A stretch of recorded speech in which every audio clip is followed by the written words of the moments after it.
மனிதானே மகத்தானவன், மனிதானே மகத்தானவன், மனிதானே மகத்தானவன். நண்பர்கள் அனைவருக்கும் வணக்கம். பதிவுக்கு போகிறதுக்கு முன்னாடி நம்ம சேனல் சப்ஸ்கிரைப் பண்ணாதவங்க சப்ஸ்கிரைப் பண்ணுங்க. காஷ்மீர் பஹல்காம் தீவிரவாத தாக்குதலுக்கு அப்புறம் நிறைய இந்தியா சில டிப்ளமேட்டிக் விஷயத்தை முன்னெடுத்துட்டு இருக்காங்க. ஆனால் எல்லாம் அதிகாரப்பூர்வமாக எதுவுமே இராணுவத்திலிருந்து வெளியே வர்றதில்லை. இருந்தாலும் நம்மளோட இராணுவ ஃபண்ட்ஸ் முப்படை தலைவர்களுக்கு நம்முடைய மோடி அவர்கள் முழு சுதந்திரத்தை கொடுத்துட்டாரு அப்படின்னு சொல்லி நிறைய மீட்டிங் நடந்தது. ஃபுல்லாக சுதந்திரத்தை கொடுத்துட்டாரு, உங்கள் இஷ்டத்துக்கு எந்த நேரத்தில் என்ன பண்ணும் ஏது பண்ணுங்கிறத நீங்கள் பாருங்கன்ற மாதிரி ஒரு முழு சுதந்திரத்தை கொடுத்துட்டாருன்னு நம்ம பார்க்குறோம். அதே சமயத்தில் பாகிஸ்தானும் கூட சில டிப்ளமேட்டிக்காக ஏதாவது ஒன்று பண்ணணும். ஏன்னா நிறைய ராஜதந்திரம் நம்ம இந்தியாவில் பண்ணிட்டு இருக்கிறதா சில அவங்களுக்கு செய்தி போயிருக்கும் போல இருக்கு. அதனாலதான் இன்னைக்கு நிறைய ஒரு விஷயம் நம்ம கூர்ந்து கவனிக்கணும். இன்னைக்கு அதாவது 2019 இம்ரான் கான் அங்க இருக்கும்போது பாகிஸ்தான்ல, அப்போ அமெரிக்காவில் ட்ரம்ப் இருந்தாரு. அப்போ அவர் சில விஷயத்த ஒத்துக்கிட்டாரு. அதாவது அல்கொய்தா பயங்கரவாத அவங்கள உருவாக்குறதுல மற்றும் அவங்கள பயிற்சி கொடுக்கறதுல நல்ல பாகிஸ்தான் ராணுவம் நல்லா ஆக்டிவா செயல்பட்டு இருக்கு அப்படின்னு. அது ஆக்டிவா இருக்குங்கிறது கூட இப்ப நவாஸ் ஷெரீப் கூட அந்த டைம்ல 2018 ஒத்துக்கிட்டு இருக்கிறாரு. ஆனா அவரே நவாஸ் ஷெரீப்பே இன்னைக்கு ஷெபாஸ் ஷெரீப் பார்த்து அவரோட பிரதர் அவரை பார்த்து சொல்றாரு, நீங்க தெரியாம ஏதாவது போரெல்லாம் போயிடாதீங்க இந்தியா கூட, நீங்க ஏதாவது ஒரு டிப்ளமேட்டிக்கா ஏதாவது ஒண்ணு அவங்க கூட பேச்சுவார்த்தையில ஏதாவது ஒண்ணு பண்ணுங்க அப்படின்ற மாதிரி நிறைய ஒரு பயம். அவரே நல்லா ஆக்டிவா நாங்க இருக்கோன்ற சொல்லுவாங்க. இப்ப இந்த காலகட்டத்துல டிப்ளமேட்டிக்கா இருக்குன்னு, ஏன்னா ஒரு முதுகெலும்பே இல்லாத ஒரு தேசமா மாறிட்டு இருக்கோன்ற மாதிரி தான். நிறைய ஒரு காலகட்டத்துல திவாலாகிற கட்டம் எல்லாம் இருந்தது. இன்னைக்கு நிறைய நம்ம ஹேர் ஸ்பேஸ் எல்லாம் எல்லாம் தடை செஞ்சுட்டோம். அதனால நிறைய ஏகப்பட்ட லாஸ்ன்னு, அதே மாதிரி அவங்களோட கராச்சி எக்ஸ்சேஞ்ச் எல்லாம் நிறைய புள்ளிகள் குறைஞ்சி நிறைய லாஸ்ன்னு நம்ம பார்க்கப்படுறோம். இதெல்லாம் தாண்டி இன்னைக்கு நிறைய தேசத்துக்கிட்ட அவங்க பேச்சுவார்த்தையில, அதாவது இந்தியா கூட பேச்சுவார்த்தையில ஏதாவது ஒண்ணு தீர்வு வேண்டும்ன்ற மாதிரி சில கெஞ்சி கேட்கறத செய்திகள்ல நம்ம பார்த்துட்டு இருக்கோம். ஆனா அதே இன்னொரு விஷயம் ஐநாவிலேயே கூட சில பேச்சு அடிபட்டிருக்கு.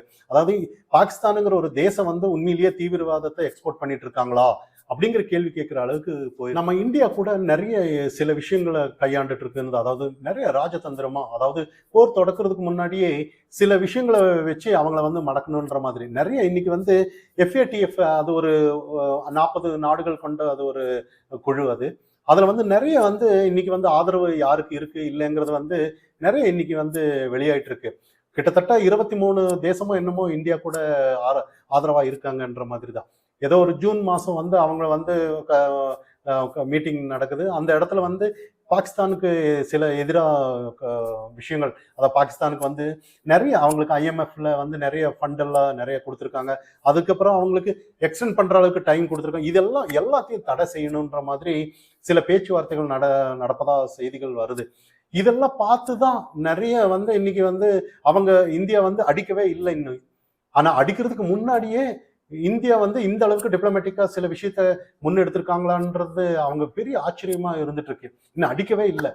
இதை தாண்டி இன்னைக்கு பாகிஸ்தான் ராணுவத்துக்கும் அதே அங்க பலுசிஸ்தான் அவங்க விடுதலை போராட்ட அவங்களுக்கும் நிறைய சண்டை நடந்துட்டு இருந்தா பாக்குறோம். நிறைய பகுதிகளை பலுசிஸ்தான் பிடிச்சிட்டதா பாக்குறோம். இப்ப பாகிஸ்தான் 2 நாடாக போகுதா அப்படிங்கிற கேள்விதான் எல்லா இடத்துலயும் இன்னைக்கு நடந்துட்டு இருக்கு.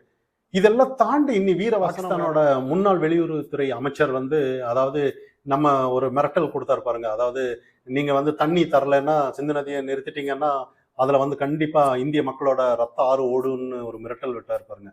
அவரே இன்னைக்கு பிலாவல் பூட்டோங்கிற ஆளு இன்னைக்கு நிறைய விஷயத்த ஒத்துக்கிட்டு இருக்கிறாரு. அதாவது இதுக்கு முன்னாடி பாகிஸ்தானுங்கிற ஒரு தேசம் ஒரு வரலாற்றுலயே இல்லாத அளவுக்கு, அதாவது என்னைக்குமே நாங்க வளர்த்த தீவிரவாதியாலே எங்களுக்கே கேடு வந்திருக்குன்ற மாதிரி நிறைய விஷயங்களா இன்னைக்கு ஒத்துக்கிட்டு இருக்காருன்னு நான் பார்க்கணும். அதே ஏன்னா அவங்களாலேயே எங்களுக்கு அழிவு வந்திருக்கும். ஏன்னா இதெல்லாம் ஒரு துரதிருஷ்டவசமான ஒரு வரலாற்று பிழை அப்படின்ற மாதிரி சில கருத்துக்கள் எல்லாம் வர்றதை நம்ம அந்த அளவுக்கு அந்த நாடு ஏதாவது ஒரு தொழில்ல இல்லைன்னா ஒரு நாட்டோட வளர்ச்சியில வேற ஏதாவது ஒரு எக்ஸ்போர்ட்ல இல்லை இம்போர்ட்ல ஏதாவது ஒரு விதத்துல வந்து நாட்டை வளர்த்திருந்தா பரவாயில்ல. முழுக்க முழுக்க எல்லாம் தீவிரவாதம். இதுல வந்து பெருமையா வேற நிறைய நாங்க ஏதோ பெருமையா தீவிரவாதத்தை எல்லாத்துக்கும் எக்ஸ்போர்ட் பண்றோன்ற மாதிரி சொல்றது வந்து எந்த விதத்துல ஒரு நாட்டு மக்களுக்கு அது நல்லதுன்னு நம்ம இன்னைக்கு கேள்வியா அவங்களுக்கு மனசுல ஏற்பட்டுட்டு இருக்கு.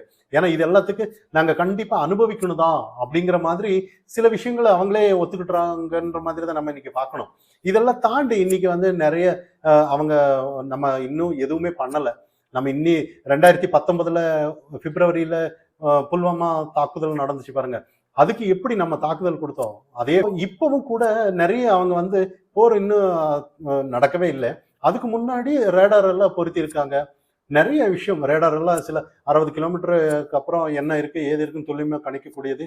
அப்படியே ஏதாவது வந்தாலும் கூட அதை அழிக்கக்கூடிய சில விஷயங்கள் எல்லாம் அவங்க அடிஷனலா அந்த இடத்துல வச்சிருக்காங்கிற செய்திகள் எல்லாம் இன்னைக்கு வருது. நிறைய விஷயங்கள் இன்னைக்கு நான் எங்ககிட்ட 130 பாம் இருக்கு, நிறைய நாங்க அழிச்சிருவோன்ற மாதிரி மிரட்டலையும் நம்ம பாக்குறோம். இன்னொரு விஷயம், நிறைய நாட்டுக்கிட்ட எங்களை ஏதாவது ஒரு சமாதானம் பண்ணி கொடுங்க, ஏதாவது கெஞ்சுற மாதிரி தான். அவங்க எந்த மூஞ்சி வச்சு வர்றாங்கன்ற மாதிரி தான். சில தேசம் எல்லாம் அண்ணன் தம்பிக்கு மாதிரி அவங்க அடிச்சுக்கிறாங்க போச்சுக்கிறாங்க, அண்ணவனும் இல்லை தம்பி இல்லைன்ற மாதிரி. இன்னைக்கு வந்து அந்த மாதிரி தான் நிறைய நாட்கள் வந்து நம்ம இந்தியாவில் நிறைய விஷயங்கள் வந்து அவ்வளவு ஒரு மனிதாபிமானமா தான் பார்த்து விட்டுட்டாங்களோன்ற ஒரு கேள்வி இன்னைக்கு கூட நிறைய இன்னைக்கு வந்து இந்தியாவில் நிறைய பாகிஸ்தான் அனுதாபிகள் நிறைய கவலைப்பட்டுட்டு இருக்காங்க. அதாவது நிறைய பேர் வந்து சிகிச்சைக்காக வந்திருக்காங்க, நிறைய பேர் வந்து இங்க வந்து ஏதோ ஒரு விஷயத்துக்காக வந்திருக்காங்க. ஆனா எப்படி அவங்க வந்து திடீர்னு போக சொன்னா எப்படி போவாங்கன்ற மாதிரி சில விஷயங்கள் பார்த்துட்டு இருக்காங்க. ஏன்னா ஒரு தீவிரவாதத்தை வளர்க்குறதே அந்த நாட்டோட இராணுவம், அதாவது நாட்டோட இதயம்னு கூட சொல்லலாம். அவங்களே வந்து தீவிரவாதத்தை வளர்த்துட்டு இருக்காங்க. சப்போஸ் இங்க இருக்கிறவங்க அதையே நாங்க என்ன பண்ணணும், நோய்க்கு சிகிச்சைக்கு வந்தவங்கிறவங்க யாரை இந்த இடத்துல கேட்கணுங்கிற ஒரு கேள்வி இருக்கு. இதே இந்தியா கிட்ட கேட்கணுமா, நாங்க இந்த மாதிரி சுச்சுவேஷன்ல வந்துட்டோம், இது மனிதாபிமானமா நீங்க பண்றீங்கிறது, இதெல்லாம் இங்க கேட்க கூடாது, இதெல்லாம் பாகிஸ்தான் கிட்ட கேட்கணுன்ற மாதிரி. ஏன்னா பாகிஸ்தான் அதிபர் கிட்ட போய் சபா ஷெரீப் கிட்ட போய் பாருங்க எங்களோட நிலைமை இப்படி பண்ணிட்டீங்களேன்ற மாதிரி அந்த இடத்துல தான் கதறணுமே ஒழிய இங்க வந்து நிறைய வந்து கதறி அதுக்கு இங்க அனுதாபிகள் வேற நிறைய பேர் அவங்களுக்கு சப்போர்ட் பண்ணிட்டு இருக்காங்க. ஏன்னா ஒரு நாட்டோட வளர்ச்சி நல்லா இருக்கணும்னா தீவிரவாதம் இருக்கவே கூடாதுன்னு தான். தீவிரவாதத்தை வந்து கையில எடுத்துட்டானா தீவிரவாதத்தாலதான் அழியுங்கிறதுக்கு இன்னைக்கு பாகிஸ்தான் வந்து ஒரு எடுத்துக்காட்டுன்னு நம்ம பார்க்கணும். ஆனா உண்மையிலேயே ஒரு நாட்டோட தலைவர் வந்து எப்படி இருப்பாங்களோ அதே தான் மக்கள்னு நம்ம பார்க்கணும். ஏன்னா இந்த இடத்துல மனிதாபிமானம் எல்லாம் பார்த்துட்டு இருக்கக்கூடிய சூழ்நிலை இன்னைக்கு இல்லைன்னு பார்க்கணும். ஏன்னா இன்னைக்கு ஒரு அப்படி மனிதாபம் பார்த்துருந்தானா 25 பேர் நடு ரோட்ல சுற்றுலா போகும்போது கொள்றாங்கன்னா அந்த இடத்துல அதே ஒரு இஸ்லாமியர் கூட தான் இறந்துருக்கிறார். இந்திய நாட்டு இஸ்லாமியர், அவர் இந்திய நாட்டுக்காக நம்ம மக்களை காப்பாற்றணும்னு போயிருக்கிறாரு.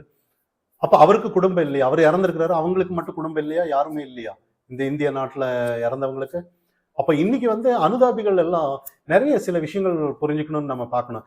இதெல்லாம் தாண்டி பாகிஸ்தான் வந்து நம்ம அடிக்கவே தேவையில்லையன்ற மாதிரி. ஏன்னா சிந்து நதி ஒப்பந்தம் கேன்சலு, நிறைய ஏர் ஸ்பேஸ் எல்லாம் தடை பண்ணிட்டாங்க, ஸ்டாக் எக்ஸ்சேஞ்ச் எல்லாம் நிறைய லாஸ் ஆயிட்டு இருக்கு. நிறைய இன்னைக்கு வந்து அதே உலக நாடுகள் இன்னைக்கு வந்து FATF எல்லாம் ஏதோ ஒரு விதத்துல IMF ஃபண்டு எல்லாம் ஏதாவது ஒரு தடை பண்ணிட்டான்னா எல்லாம் பிச்சை எடுக்கிற நிலைமை தான் அவங்க வருவாங்கங்கிறது நம்மளால பார்க்க முடியுது. மனிதானி மகத்தானவன்